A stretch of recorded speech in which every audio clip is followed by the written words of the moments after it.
ही लढाई आरक्षणाची आरक्षणाची लढाई कमी कधीच होणार नाही. आमच्या लेकराच्या हातातोंडाला आलेला घास आहे, त्याच्यासाठी 25 जानेवारीला आमरण उपोषण आहे सामूहिक.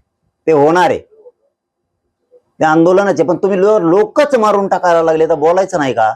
याच्या जातीचा संबंध आला कुठं? याच्या जातीचा संबंधाचा काय संबंध? हे काय, हे धनंजय मुंडे जातीय तेढ निर्माण करायला लागला राज्यात, जाणून बुजून. कारण टोळ्या तो पाळतो, गुंड खंडाने वसुले करणारे तो पाळतोय, आणि नावं दुसऱ्याला ठेवायला लागलाय, जातीवादी दुसऱ्याला समजायला लागलाय. आता आंदोलनात का उभा करायला लागला धनंजय मुंडे, फोन करायला लागला. परत ओबीसी नेत्याला फोन करून सांगतो माझ्याकडून उठा म्हणून, बोला. जातीय तेढ ह्यो करायला लागलाय, कारण लोक याचे लोक मारून टाकणार. आणि संयम आम्ही, गुंडाला बोलायचं पण नाही आम्ही. वा, म्हणजे तुम्ही आमचे लोक मारू टाकायला लागला तरी बोलायचं नाही.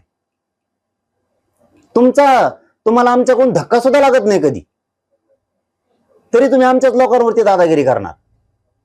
हे कस काय सहन होणार? कस काय समाज सहन करीत? मी गरिबासाठी लढणार आहे, मी हटणार नाहीये, मराठ्यांसाठी लढणार आहे.